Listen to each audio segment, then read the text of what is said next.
Vamos ver espelhos de corrente reais. Então, tem uma fonte de corrente ideal, a sua resistência interna é infinita, mas no mundo real isso não acontece. Vamos ver aqui este espelho de corrente.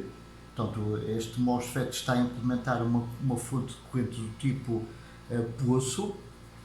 Portanto, aqui, quando a gente olha aqui no terminal do dreno, na saída, a Vout, a gente vai ver uma resistência que não é infinita, é o valor da resistência vista do dreno da M2, ou seja, RO2. Então, em termos equivalentes, temos uma fonte de corrente de valor I2 em paralelo com uma resistência de valor RO2. Portanto, a sua resistência interna é RO2 e diferente de infinito. Portanto, termos uma fonte de corrente ideal com uma resistência interna infinita, isto só acontece para lambda 1 e lambda 2 igual a 0.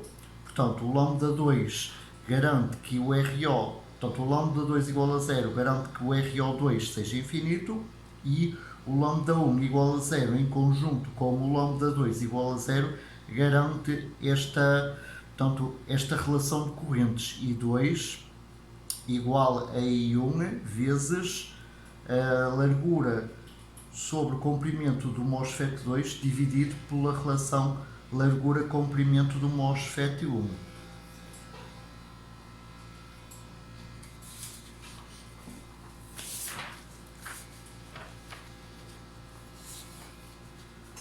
Portanto,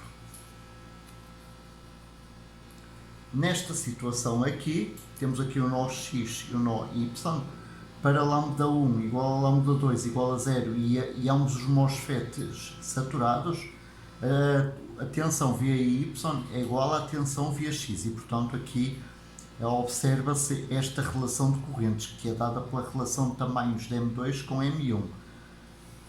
Para lambda diferente de 0, o VDS1 que é igual a VGS1 e o VDS2 é igual a Vout.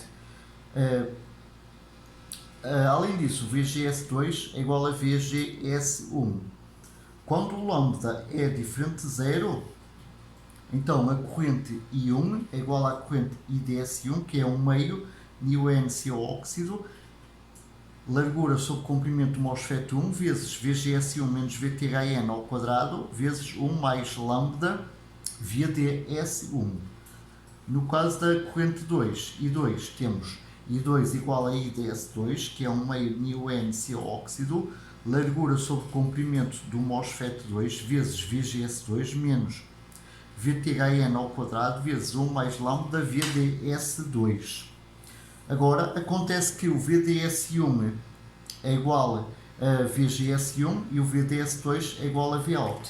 Agora, se fizermos a relação I2 sobre I1, portanto, obtemos, isto aqui corta, isto aqui também corta, porque o VGS2 é igual a VGS1 e ficamos com a relação de tamanhos, como tínhamos para lambda igual a 0, só que agora temos que multiplicar por 1 mais lambda Vout sobre 1 mais lambda VDS, e então a relação de correntes vai ser diferente da relação de tamanhos.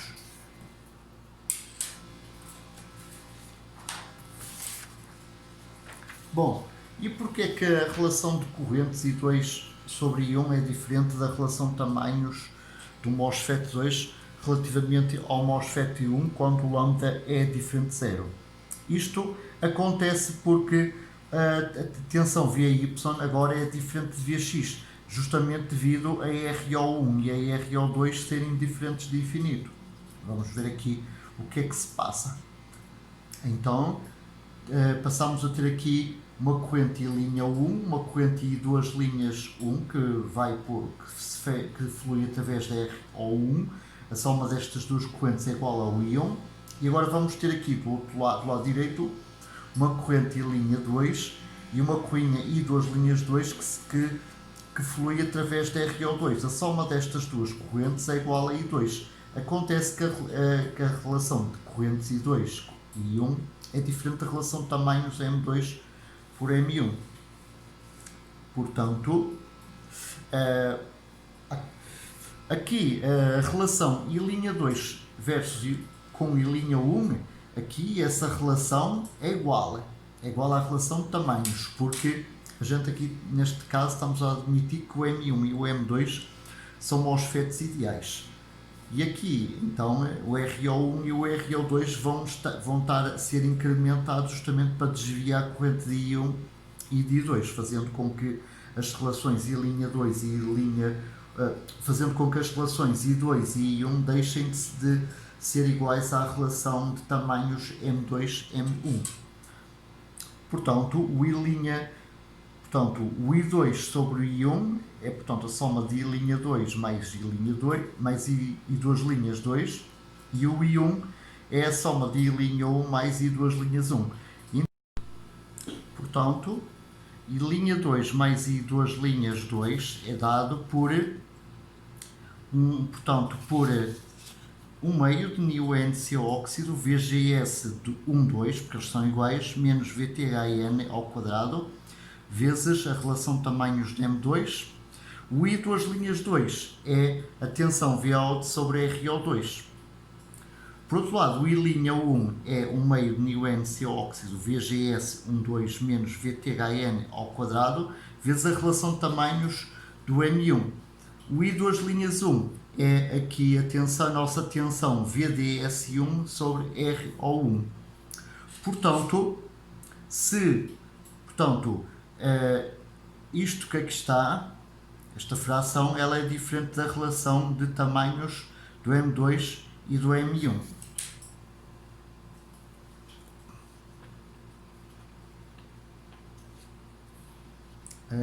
Notemos o seguinte, aqui este RO1 é 1 sobre lambda e linha 1, e o RO2 é 1 sobre lambda e linha 2, este aqui.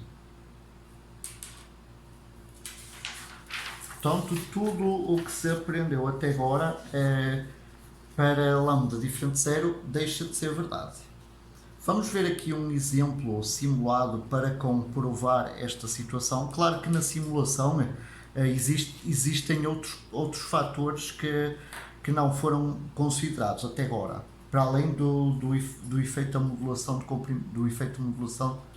da modulação de comprimento de canal. Portanto, este exemplo está na referência 3, na página 615. Então, temos aqui a montagem, ok?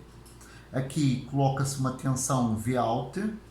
Durante a simulação, temos aqui o tempo de simulação, portanto 0 até um determinado tempo, e durante a simulação o Vout vai variar de 0 até 5 volt. Então, na simulação, vai-se então fazer o sweep de Vout de 0 até 5 volt e traçar os resultados de I1 e I2 e verificar que realmente eles não existe relação, a relação de correntes não coincide com a relação de tamanhos de M1 e de M2. Além disso, o M1 tem esta largura 10 micrôm de largura e 2 micrôm de comprimento, o M2 tem as mesmas dimensões. Portanto, seria de esperar que o I1 e o I2 fossem, se isto fosse ideal, não é? Que fossem iguais. Bom, vamos fazer aqui algumas contas, não é? Vamos supor que idealmente o I1 é 20 microampere, obtido para lambda igual a 0. Então, portanto, a gente tem então este I1 obtido para lambda igual a 0. Os parâmetros são estes para a simulação: o NiON óxido, o NiOP óxido, o VTHN, o VTHP. E então os resultados são os seguintes.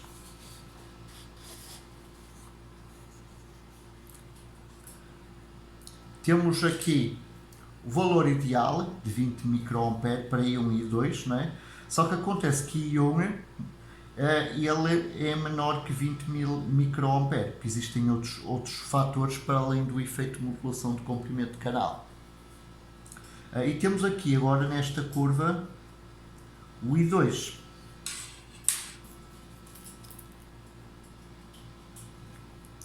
Observamos que à medida que Vout aumenta, o I2 aumenta. Existe aqui um ponto de cruzamento X a partir do qual o M2 entra em saturação. Para a Vout menor que 0,25 V, o M2 entra em tríodo. O I1 e o I2 igualam-se para Vout igual a 1,05. Portanto, o M2 está aqui nesta zona aqui, nesta faixa de Vout, está em tríodo. Isto é, atenção, VDS2, que é o nosso Vout, ela é menor que o VDS2 de saturação. Isto é, aqui a tensão Vout, ela é menor que VGS1 menos VTHN. Portanto, o ponto X de cruzamento entre o tríodo e a saturação de M2 ocorre quando o Vout é igual ao VDS1 de saturação, que é 1,05 menos 0,8, que é 0,25. Portanto, então, por causa de lambda ser diferente de 0, na simulação tem-se I1 diferente de 20 microampere e I2 variando e podendo M2 operar em tríodo para Vout menor que 0,25 V. Portanto, uma boa fonte de corrente deve sempre operar em saturação. Esta aqui existe uma faixa de Vout em que isso não acontece. Pior que isso, a corrente I2 ela é variável e depende de Vout. Vamos ver aqui mais um exemplo de simulação da mesma referência. Portanto, temos aqui o M2, que é a fonte ligada à VDD e o dreno ligado. Então temos aqui dois MOSFET tipo P. Portanto, a fonte de M2 liga à VDD, o dreno de M2 liga à massa, e aqui temos uma fonte de corrente principal usando um PMOS. Temos então do lado esquerdo o I1 e do lado direito o I2. Então aqui nesta simulação temos a mesma tecnologia. Aqui a relação de tamanhos é igual a 50, a resistência R é 65 kΩ, e então aqui nesta simulação faz-se o sweep de VDD. Então, se isto fosse ideal, tanto o I1 como o I2, pelo menos enquanto eles estivessem saturados, seriam iguais. Como o lambda é diferente de 0, isso não vai acontecer. Além disso, uma vez mais, repito, existem outros fatores para além do lambda diferente de 0. Então podemos observar então aqui o I1 e aqui o I2. Portanto, eles são diferentes. E claro, agora como é a disparar, ambos vão variar, porque aqui a tensão VDD em cima vai variar. Vamos ver mais um exemplo. É um exemplo parecido com a simulação anterior. A única diferença é que a resistência foi substituída pela fonte de corrente ideal I1, por uma fonte de corrente de 10 microampere. Claro, como aqui temos uma fonte de corrente ideal, aqui a corrente IDS vai ser sempre igual a I1, é evidente. Aqui o I2 é que não. Então vamos fazer aqui o sweep de VDD, não é? E então o I1, como é de esperar, por causa da fonte de corrente ideal, o I1 é sempre igual a 10 microampere, qualquer que seja o valor de VDD, e o I2 vai aumentar com o VDD e é variável. Vamos agora ver como substituir uma resistência por um MOSFET. Nesta substituição vamos considerar que o lambda é igual a 0. Vamos primeiro ver o caso de fontes, ou seja, fornecedores de corrente. Então, temos aqui a nossa fonte de corrente principal, temos aqui o espelho de corrente I2, portanto o I2, a relação I2 e I1 é igual à relação de tamanhos M2 N1, tá? Então aqui o objetivo é trocar, substituir esta resistência por um MOSFET. Podemos fazê-lo desta forma. Então, e aqui o M3, que é do tipo N, podemos pensar nele como uma resistência. A vantagem de usar MOSFETs e não resistências é que normalmente as resistências, elas, principalmente se forem grandes, elas usam polissilício altamente resistivo, e este polissilício ele tem uma tolerância muito grande, tanto pode ser mais 20% como menos 20%. E aqui os MOSFETs é mais fácil de casar, portanto o M3 com os outros MOSFETs, porque eles sofrem todos a mesma dopagem. Portanto, vamos ver como é que se projeta este M3. Portanto, supondo então que conhecemos o tamanho do MOSFET 1 e que as correntes I1 e I2 são especificadas, então o tamanho do MOSFET 2 é imediato. Portanto, a partir das especificações I1 e I2, portanto, calculamos então a corrente I1 como sendo a corrente IST1, portanto é um meio de μP óxido, relação de tamanhos de M1, VSG1 mais VTHP ao quadrado. Aqui conhecemos o I1, que é especificado, isto é tecnologia, o tamanho de M1 é conhecido, o VTHP então, é conhecido, então daqui sai o VSG1. O VSG1 então é calculado desta equação. Agora acontece que a corrente que flui no canal do MOSFET 3 é igual à corrente que flui no canal do MOSFET 1, ou seja, IDS3 é igual a I1, ou seja, o IDS3 é o meio de μN óxido, largura sobre o comprimento do MOSFET 3 vezes VGS3 menos VTHN ao quadrado. Portanto, conhecemos aqui este I1, isto é conhecido, isto é o que nós queremos obter. O VGS3 é VDD menos VGS1. Portanto, então, como sabemos, VGS3 também daqui obtém-se, sai o tamanho do MOSFET 3. Vamos agora analisar o caso dos poços. Temos aqui a nossa fonte de corrente principal, temos aqui o nosso poço, não é? Então vamos pensar aqui a substituir o R por um MOSFET P. Portanto, aqui este MOSFET P, vamos pensar nele também como uma resistência. Portanto, então supondo que conhecemos o tamanho do MOSFET 1 e que especificamos as correntes I1 e I2, então o tamanho do MOSFET 2 obtém-se de imediato.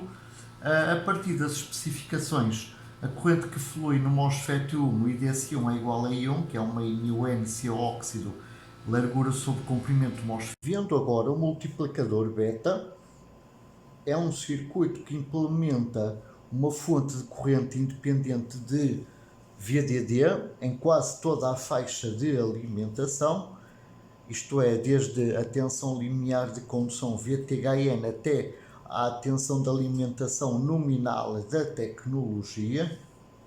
Temos aqui o esquemático do multiplicador beta. Ele é constituído por 4 MOSFETs na sua configuração mais simples e uma resistência ligada na fonte deste MOSFET M2. Portanto, podemos observar então que os PMOS têm as portas ligadas entre si e os NMOS também. A diferença destes dois pares é que as fontes dos PMOS ambas ligam a VDD, ao passo que as fontes dos NMOS somente uma liga à massa. Portanto, aqui no M2, na sua fonte, temos ligada uma resistência R. Portanto, temos uma resistência entre a fonte de M2 e a massa. Portanto, é fácil observar aqui na figura, não é? Vai ser de esperar que se tivermos aqui uma corrente de referência e ref aqui à esquerda, do lado direito, percorrendo a resistência R, também vamos ter essa mesma corrente. Portanto, Vamos ver de onde é que vem portanto, a expressão multiplicador. Temos aqui o MOSFET 1, o MOSFET 2, cada qual com uma relação largura-comprimento. Portanto, a relação largura-comprimento de M2 relaciona-se com a de M1 através de um fator K.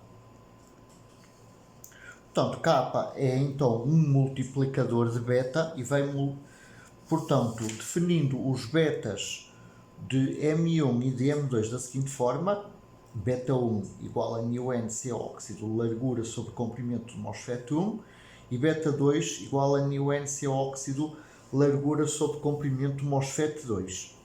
Então, a relação entre os betas é dada desta forma. O K relaciona, portanto, é a razão de beta 2 com beta 1. Vamos agora então analisar, portanto, como é que funciona este circuito. Vamos considerar o efeito de modulação de comprimento de canal. Portanto, não vamos considerá-lo, vamos então, neste caso, lambda igual a 0.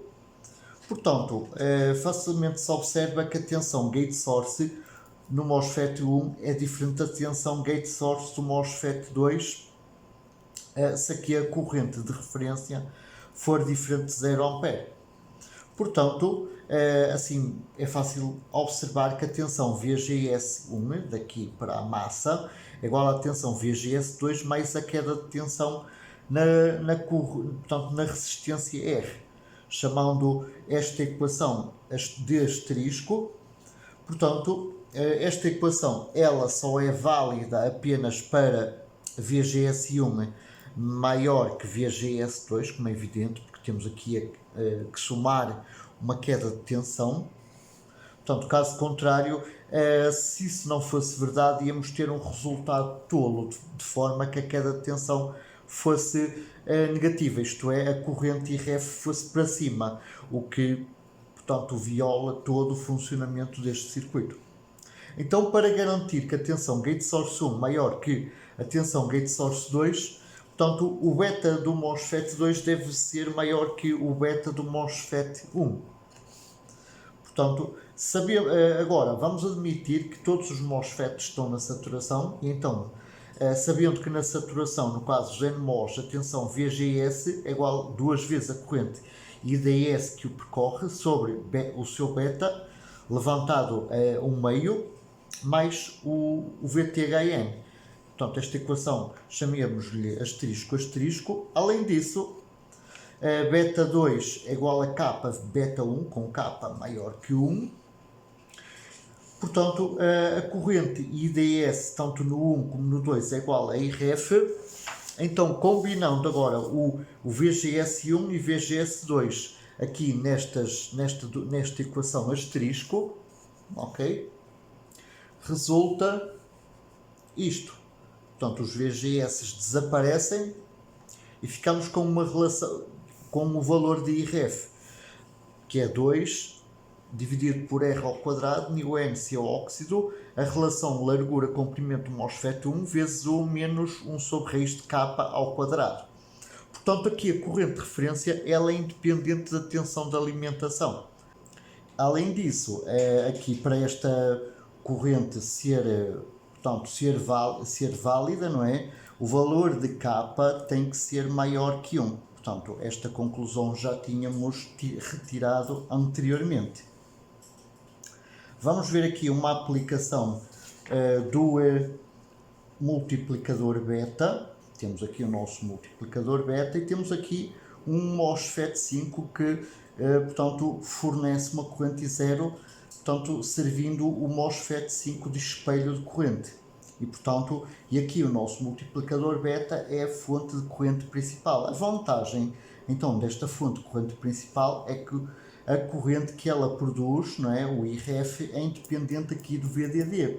E, portanto, aqui o I0 é simplesmente obtido a partir de IRF, multiplicando o fator de escala dado pela razão o comprimento de largura do MOSFET 5, dividido pela relação comprimento-largura do MOSFET 4. E, portanto, aqui o multiplicador beta é uma excelente portanto, é uma excelente opção quando temos um circuito que tem que ser alimentado com uma pilha, cuja tensão vai decaindo à medida que a pilha descarrega. E, portanto, aqui esta corrente I0 é provida por M5, dada por este valor aqui, não é? Independente de ref, portanto, ela é este valor para uma faixa muito grande de VDD.